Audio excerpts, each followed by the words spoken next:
Saya terima kasih diberi kesempatan sama Allah Ta'ala untuk ngaji bersama. Karena Anda kalian hidup di negara yang kata orang banyak itu superpower. Maka saya berharap semua dalil atau semua argumentasi atau semua referensi adalah referensi yang valid. Referensi valid itu artinya andekan yang mendengar kelompok non-NO, misalnya Al-Azhar atau jamaah-jamaah besar dunia, termasuk kelompok-kelompok Sunni-Sunni yang mungkin tidak mengakui beberapa tradisi kita, maka saya pastikan yang di sini adalah tek-tek yang ada di hadis sahih. Sebagaimana yang tertera dalam ngaji ini,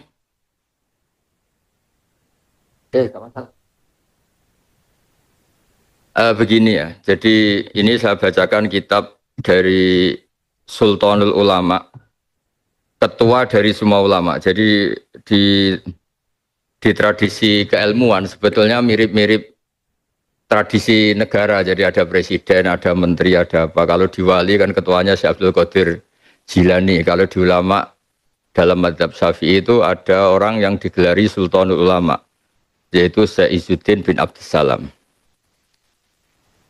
Di Al-Quran ketika Allah memuji salah satu kekasihnya, salah satu nabinya itu karena apa? Wa ja'alani mubarakan ainama kuntu. Saya di mana-mana itu memberkahi yang lain. Saya di mana-mana itu bikin positif bagi orang lain. Saya di mana-mana itu sangat berarti, sangat bermanfaat bagi orang lain.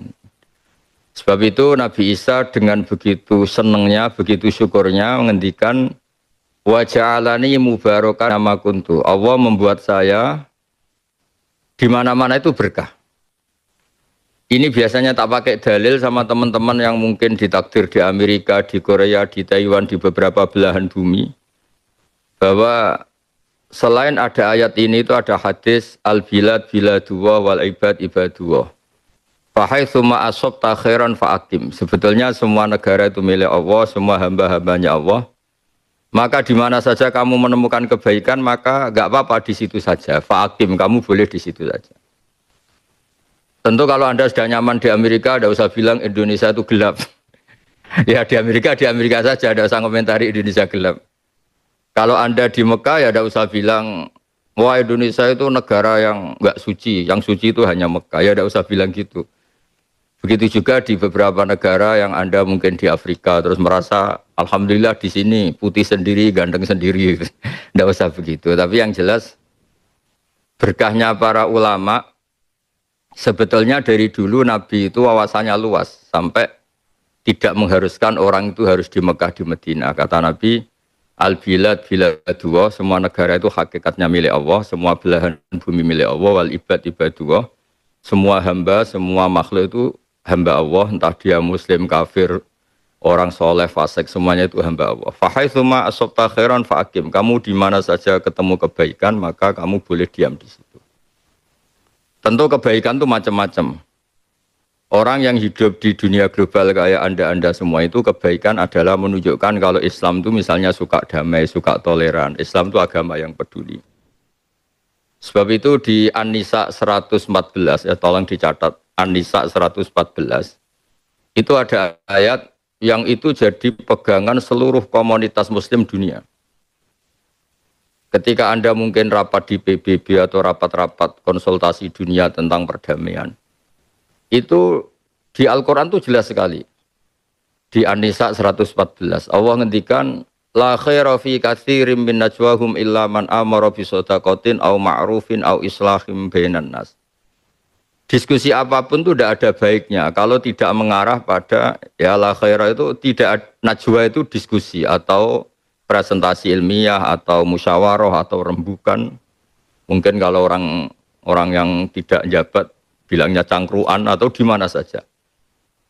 Diskusi apapun tidak ada baiknya. La khaira fi katsirin min najwahum illa man amara bi shadaqatin. Kecuali orang-orang yang peduli secara sosial. Sedekah itu berinfak atau peduli secara sosial. Illa man amara bi shadaqatin au ma'rufin, atau menggembar-gemborkan, mengumandangkan, mensyariatkan sesuatu yang ma'ruf, mudah dikenali. Mudah dikenali itu artinya lawan katanya mungkar. Mungkar itu sesuatu yang dilawan atau dianggap buruk oleh akal. Makanya disebut mungkar, diingkari. Kalau ma'ruf itu dimaklumi. Au islahim bainan nas. Allah tidak ngendikan bainal mukminin atau bainal muslimin. Allah ngendikan au islahim bainan nas. Semua kiat-kiat yang memperdamaikan antar manusia itu pasti diridhani Allah. Sebab itu dalam sejarah Islam paling monumental ada istilah Piagam Madinah, ada Sulhul Hudaybiyah, di mana Nabi demi kelangsungan hidup bersama pernah berdamai dengan kafir Quraisy. Nabi juga berdamai dengan orang-orang Yahudi Khaybar, Yahudi Bani Quraidah.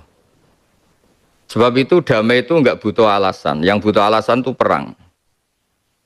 Saya ulang lagi, damai itu enggak butuh alasan karena itu fitrah manusia, yang butuh alasan itu perang. Sebab itu dibolehkannya perang di Islam itu nunggu lama sekian, ada kezaliman, ada kesewenang-wenangan, ada macam-macam baru dibolehkan perang dengan arti mempertahankan diri. Sebab itu ayat perang pertama turun itu istilahnya Allah udzina lilladzina yuqataluna bi annahum zulimu. Telah diberi izin, itu ada di surat Hajj, telah diberi izin orang mukmin melawan atau mempertahankan diri dengan perang karena bi annahum zulimu, karena mereka dizalimi. Ada ayat lagi waqatilu fi sabilillah alladzina yuqatilunakum. Kamu boleh perang tapi dengan mereka yang merangi kalian. Jadi bolehnya perang itu nunggu ada alasan. Seperti kita dulu ngelawan kolonial, ngelawan penjajahan. Sebab itu Anda-anda yang di Amerika tidak usah khawatir kalau Islam itu misalnya dicitrakan sebagai ekstremis, sebagai yang penganut kekerasan. Tidak usah khawatir karena dalil-dalil bahwa kita suka damai itu jelas sekali dan tertulis secara jelas, secara eksplisit bahwa la khaira fi katsirin min najwahum illa man amara bi shadaqatin aw ma'rufin aw islahim bainan nas, itu di ayat 114 An-Nisa. Kemudian yang kitab Bukhari yang saya serahkan sama Pak Rois Surya itu sama teman-teman yang di Amerika itu jelas. Ya, mungkin kalau halaman di kitabnya beda itu 600 hadis. Nomor hadis itu pasti sama, bisa dilihat 3231 ya, 3231. Itu di situ dijelaskan bahwa Nabi itu pernah begitu mengalami hal yang buruk ya. Saya baca Arabnya biar dapat berkah dari hadis sahih. Kenapa saya pakai hadis-hadis sahih? Karena nyuwun sewu teman-teman NU ini orang-orang Suriah juga harus belajar lagi. Sering-sering memaksakan dalil-dalil yang enggak jelas sehingga kalau ketemu alumni-alumni Ummul Qura atau Madinah itu memang kita jeblok. Karena gara-gara NU punya tradisi 7 hari ada hadisnya, nanti 40 hari ada hadisnya, 100 hari ada hadisnya, sehingga terus repot kayak Nabi itu NU gitu. Jadi itu memang masalah menurut saya itu. Jadi memang berat. Kadang-kadang saya yang menekuni ngaji terus sampai sekarang belajar saja sering nggak ngerti hadis yang ala NU itu. Memang masalah secara riwayat itu. Makanya kiai-kiai kita itu kalau ketemu kubu sebelah mesti digojlok, itu hadis sahih apa enggak. Cuma selama ini alhamdulillah yang tanya ya enggak paham, yang ditanya ya enggak paham. Jadi akhirnya sama-sama diam. Dan beberapa tradisi NU di daerah-daerah yang kebetulan komunitasnya beda itu terus akhirnya dirubah, kirim doa bersama atau apalah yang, karena tradisi kita itu dituduh mirip Buddha, mirip Hindu, macam-macam. Makanya menurut saya wong hadis sahih itu luas ya, kita tidak perlu dalil-dalil yang aneh-aneh karena itu beberapa yang orang doktor hadis atau profesor hadis yang dari Ummul Qura atau dari Mekah itu terus kita kelihatan ndak alim gitu, kita kelihatan ngawur gitu. Sebab itu bentuk penghormatan saya pada komunitas di Amerika Serikat, ini saya dalil itu 2 saja yang aman, 1 Quran, 2 hadis-hadis sahih. Meskipun nanti analisisnya kita ngikuti ulama. Analisis itu penting karena tekstualis itu tidak bisa. Tadi malam saya kebetulan ngisi di hallnya Mbah Sahal, dulu Rois Am NO. Itu saya cerita. Saya tuh sering ketemu orang yang mengumandangkan atau menggembar-gemborkan kembali ke Quran, kembali ke Quran. Saya bilang itu tidak bisa kecuali dengan analisis ulama. Saya beri contoh, di Quran itu hanya ada kata wadarul bai'a. Kalau ada Jumatan sudah mau mulai, tinggalkanlah jual beli. Nah kalau nuruti tekstualis, berarti orang main HP boleh, orang tidur boleh, orang cangkruk boleh, karena Allah hanya melarang tinggalkanlah jual beli wadarul bai'a. Tapi berkahnya analisis ulama itu disebut min itlaqil ba'di wa iradatil qul. Bai' adalah contoh dari sekian yang menghalangi orang ikut Jumatan. Sebab itu main HP ya nggak boleh, main apa saja yang bisa mengganggu Anda tidak bisa Jumatan. Begitu juga ada ayat wa antasma'u bainal ukhtain. Ya di akhir juz 4 itu kan ada khurimat alikum ummahatukum. Kamu tidak boleh menikahi ibu-ibu kamu. Itu jelas. Ummun itu artinya ibu. Tapi semua ulama ijma bahwa maknanya itu ummun itu ibu wa in alat. Ummun wa in alat. Jadi saya tidak boleh nikahi ibu saya dan ibunya ibu saya, ibunya mbak saya sampai Sayyidah Hawa. Begitu juga di Quran hanya ada kata misalnya wabanatukum, tidak boleh nikahi anak putri. Bintun itu anak putri.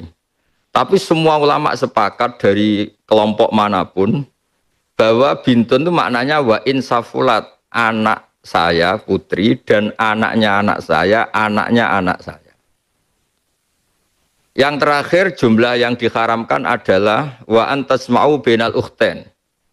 Berpoligami dengan misalnya nikahi istri dan mbaknya atau nikahi istri dan adiknya. Itu jelas di Quran hanya melarang sesuai teks atau dohirnya teks wa antasma'u bainal ukhtain, menikahi poligami dua bersaudara.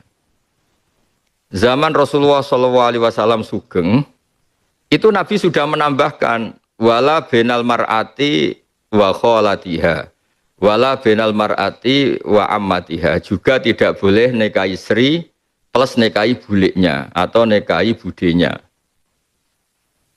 Kemudian di era ulama supaya orang itu nggak salah paham, diberilah satu kaidah yang lebih komplit dalam pemahaman masyarakat, yaitu disebutkan tidak boleh berpoligami dengan dua perempuan yang keduanya ada hubungan mahram. Jadi misalnya Sri kamu nikahi nggak boleh bersamaan dengan itu nikahi saudara putrinya, saudarinya, atau buliknya, atau mbahnya, atau sama siapapun yang punya hubungan mahram. Sebab itu kata wa antasma'u bainal ukhtain, tidak boleh mengumpulkan dua bersaudara dalam satu nikahan adalah ibaratun anil mar'ataini bainahuma mahramiyatun. Hubungan dua perempuan yang ada mahram itu tidak boleh tahta rajulin wahid, punya suami satu, fi nikahin wahid, yaitu poligami. Sebab itu menurut saya teman-teman yang di Amerika atau dimanapun yang Suriah ini harus mulai terus menggalakkan belajar hadis-hadis sahih yang pemaknanya itu ikut ulama. Nanti insya Allah tetap lengkap, tetap tidak usah khawatir lah. Misalnya istighosah di tradisi NU atau tahlil. Kata bapak saya itu, kalau ada orang ngeritik tahlil itu kan ngeritiknya karena kita ini 7 hari 40 hari. Bagaimana orang bisa mengkritik pelafalan atau perafalan atau mengumandangkan kalimat thayyibah. Ketika tahlil itu melibatkan kalimat thayyibah, sebetulnya kan ikut dalil umum saja bahwa kalimat thayyibah itu baik, dilafatkan kemana saja baik, di mana saja baik. Wong itu kalimat thayyibah, orang mau mati ya disunatkan baca kalimat thayyibah. Lalu gara-gara istilahnya 7 hari, 40 hari, kemudian kan terus dikritik kita. Mana hadisnya? Wong Nabi ada ditahlili, sahabat juga ada yang tahlilan, kan terus kita kalah. Karena memang nggak pernah ada sahabat tahlilan gitu, karena sahabat tidak punya kartu NU gitu. Tapi kan repot. Tapi kalau cari dalil sahabat melafatkan kalimat thayyibah pasti gampang, karena ya sahabat suka wiridan. Wong jelas di Quran uzkuru wa dzikron katsira, kamu nyebut Allah dzikron katsira, nyebut yang sering, yang banyak. Tapi kelirunya kita mengistilahkan itu 7 hari 40 hari akhirnya lah kebetulan kiai kita nyari dalil yang 7 hari 40 hari. Nyari dalil-dalil wah 7 hari itu roh sedang begini, kalau 40 hari sedang gini, 100 hari sedang gini. Itu kan otoritas maghibat, sesuatu yang kita tidak tahu, itu butuh hadis sahih. Nah itu kan terus seneng kubu sebelah nyerang kita, dianggap goblok lah, dianggap macam-macam. Sebetulnya kalau dianggap nggak apa-apa, kalau kebetulan kita ada goblok lah, yang repot itu dianggap kebetulan kita ya keliru betul, itu aja kan masalah kan, itu kan masalah besar gitu. Coba ikutkan saja kaidah umum misalnya uzkur wa dzikron katsira. Kenapa kalau wiridan NU la ilaha illallah kok 100? Ya kalau 100 kan pasti dzikron katsira, itu pasti banyak itu. Kenapa tidak 2 saja misalnya? Ya kalau 2 kayaknya diperdebatkan itu sudah banyak apa belum, kan lebih rasional. Yang disepakati banyak ya kita misalnya nyebut la ilaha illallah 10 kali, 100 kali. Pasti orang sepakat itu dzikron katsira. Nah, kenapa ada 2 kali saja? Itu diperdebatkan itu banyak apa belum kalau 2 itu. Daripada kita nyari dalil-dalil yang macam-macam tadi yang.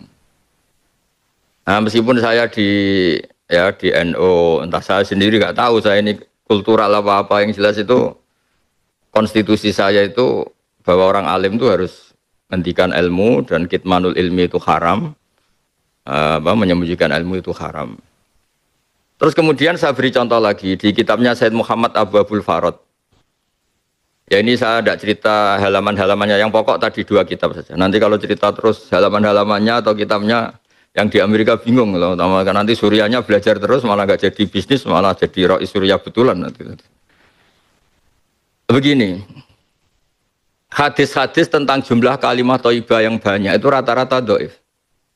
Kalau itu diharuskan dan dinisbatkan ke Nabi. Tapi kalau tidak dinisbatkan ke Nabi, tapi karena kreasinya ulama atas nama masyarib, masyarib itu rasa kangen sama Allah sehingga nyebut Allah sering. Itu kan menjadi kaidah umum secara psikologi. Man ahabba syai'an aktsara dzikrah. Orang yang suka sesuatu pasti sering menyebut itu. Karena kita mencintai Allah, maka kita sering nyebut Allah. Kita mencintai Rasulullah, maka sering nyebut Rasulullah. Tapi tetap saja kamu tidak usah bilang bahwa jumlah-jumlah besar itu dari Nabi. Resikonya begini misalnya ya. Misalnya Rais Suriah Amerika Serikat berfatwa, orang itu kalau la ilaha illallah 100 kali, maka pasti masuk surga, ditambahi 100 kali. Nanti repot, orang yang mau mati kebetulan baca la ilaha illallah 3 kali. Wah ini belum surga karena jumlahnya belum cukup, kuotanya belum cukup. Kan hadisnya 100 kali, itu kan bahaya sekali itu. Makanya hadis yang sahih hanya mangqala la ilaha illallah dakhalal jannah, jumlahnya hanya sekali. Kamu tidak usah sok-sokan soleh terus hadisnya diganti 100 kali, 200 kali. Nanti repotnya kalau ada orang meninggal kebetulan baca baru 50 kali. Wah ini tidak ahli surga karena kuotanya tidak cukup. Wong hadisnya 100. Nah jumlah-jumlah besar itu rata-rata masalah secara riwayat, secara disiplin ilmu hadis. Di semua teks Bukhari Muslim, di semua hadis-hadis hanya mangqala la ilaha illallah dakhalal jannah. Mangkana akhiru kalami la ilaha illallah dakhalal jannah, tidak menyebut jumlah. Lah nanti kalau kita wiridan dan kebetulan kiainya itu suka tahlilan, lamanya enggak ampun minta ampun. Kalau di kampung-kampung kan biasa, tahlil dining Mbah Abdullah atau tahlil dining Abdul Salam, mesti orang anak-anak muda ngerti. Waduh, suwi itu mesti lama itu. Tapi lamanya ini kita carikan dalil, yaitu tadi man ahabba syai'an aktsaru dzikrah. Orang yang suka sesuatu pasti sering nyebut. Misalnya Anda hidup di Amerika, mungkin ibu-ibu mencintai satu hal tertentu yang baru terkenal, pasti ya sering nyebut itu. Anak-anak muda baru suka apa, ya sering nyebut itu. Misalnya dulu saya kan ngertinya ya anak muda-mudi. Sekarang orang bilang Gen Z, semuanya pasti pakai bahasa Gen Z. Nah karena kita mencintai Allah, man ahabba syai'an mesti aktsar dzikrah. Orang yang suka sesuatu pasti sering nyebut. Dan kita alhamdulillah digelari Allah walladzina amanu asyaddu hubbalillah. Orang-orang iman itu adalah orang yang sangat mencintai